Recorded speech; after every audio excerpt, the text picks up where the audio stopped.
Good morning, good afternoon, good evening, guys. Welcome to Otaku. Chris is talking, and this is your weekly Junai Taisen, I think that's how you say it, anime review. Now, I want to just say basically thank you guys who have been sticking around watching my reviews as they've been kind of on and off recently, and that's mostly been because of my course. I've been doing a 6-week personal training course, and I've had to focus so much time and effort into that, and I've actually just finished the course and I've actually completed it. I'm super happy about it. I get my final results, so I'll let you guys know exactly how it went. But I know it's slightly off topic, but that's why my videos were off. Now I've completed it, so that means that all my reviews, anime reviews and usual videos and stuff can go back to normal, which is super cool because I've missed doing these reviews. Now, if you are new to my channel, please do subscribe, as I do make regular manga, anime, otaku kind of content, as well as the odd few Marvel, DC kind of stuff as well, as the kind of shit you see in the background, because I'm into that kind of stuff. And if you're wondering why the hell is this guy whispering, it's because it is 1:30 in the UK right now, and I should definitely not be doing a review because my housemates will probably be like, why is this guy talking so loud for? But hey, it is what it is. I just finished work, so I thought I'd just quickly do one of these videos for you guys. So Junai Taisen episode 3. Now, episode 1 and 2 really got us into this series and really gave us a slight taste of what we're going to get. Now I want to briefly talk about what happened in episode 1 and 2 before we go into episode 3, because it is thoroughly tied in, and there's a few things that will happen in episode 1 and 2 which I think should definitely be brought up. And one of those things is the warrior of the rat.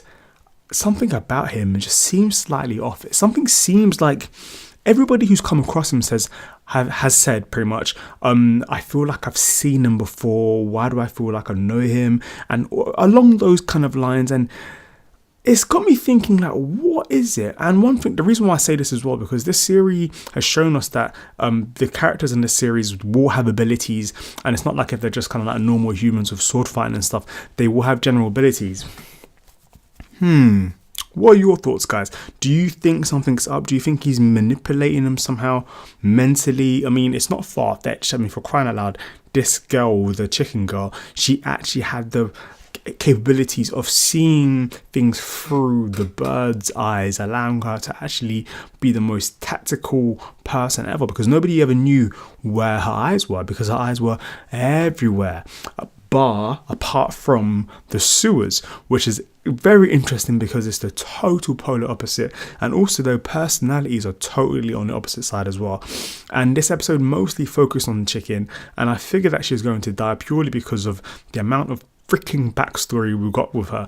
Not that I had an issue with her backstory, but I did feel like like what happened in episode 1, where with the first girl, I totally forgot her name, but the girl with unlimited reload, she was super cool. I really loved her backstory, and I honestly wanted her to be the main character.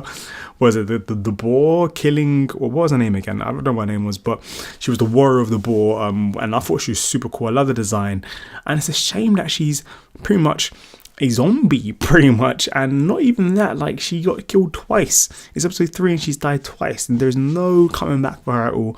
So I like that we got to see her story in episode 1, but I also felt really kind of shitty for her because she died in episode 1, which also kind of easily led me to realize the direction that this series was going. So episode 3, exact same thing. Huge backstory. Sorry guys. Huge backstory, she dies. Even episode 2, the dog guy, huge backstory, he dies. Anybody who gets a huge backstory, they're going to die. This is episode after episode after episode. Not that this is bad, but I do feel that maybe they should just tweak that a little bit, otherwise we will know exactly who's going to die every single time. And I also feel like if we missed a death, did we not miss the death of the horse? Was the horse guy not going against the ox guy in this episode, and then it kind of just cut off? And did this fight not happen? Did it not start in episode 2, where you see the horse guy is kind of like, hey, to the ox guy, and then he's just like, oh shit, and then the fight starts, cuts off. But we know that, well, the ox guy, what's his name? You know, I wrote his name here. His name was Ushi. Okay, Ushi. So we know that Ushi, the ox guy, he survived, because at the very end of episode 3 you see him covered in blood, and he goes up to the chicken and he totally takes her out. but it makes you think, how did he win?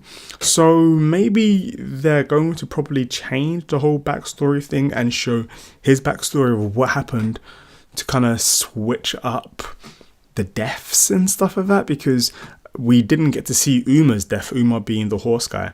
We didn't get to see his death, and so it's kind of like, maybe we're going to see their flashback story, maybe somebody else intervened or something, I don't know. Sorry guys, but what I can say is that this episode and this series is definitely worth a watch, and I'm definitely going to be reviewing this weekly. I can honestly say the animation looking stellar as hell. Sorry, you know what, let me kind of take that back just a little bit.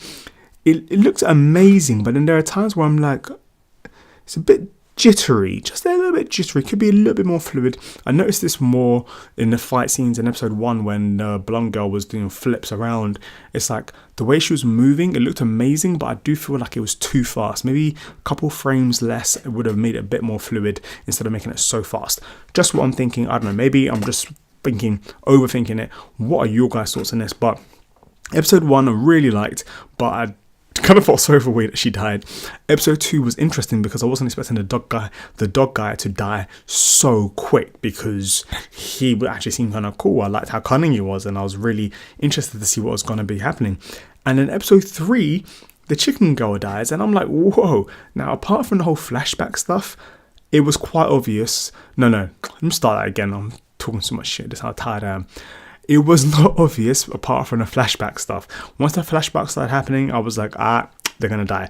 But apart from that, super cool. I like the layout. I like how everyone's all connected and how people have their own reasons for why they're doing this. Especially this episode, we got to see the flashback, the backstory of the chicken girl, and you get to realize that she was mentally and physically abused as a young child, and that she probably had a killer instinct inside her, but she didn't know about that killer instinct until she went onto a fucking rage mode, and even then she didn't even know about that. So she got adopted by some next rich family, and they went on a mad one. It's a whole bunch of fuckeries. But what I can say is I'm definitely going to be watching this episode. If you do like this video, please do subscribe, do hit that thumbs up, and follow me next week for another Junai Tensei review, and hopefully it won't be this freaking late, so the review will be in a bit more depth. But if you did enjoy this, thumbs up, and I'll see you guys soon. Otaku Chris is talking. Let's see what happens in the next one, and let me know your thoughts of who's going to die in the next episode. Obviously, anime onlys, no manga readers out there. Have a great day. Peace.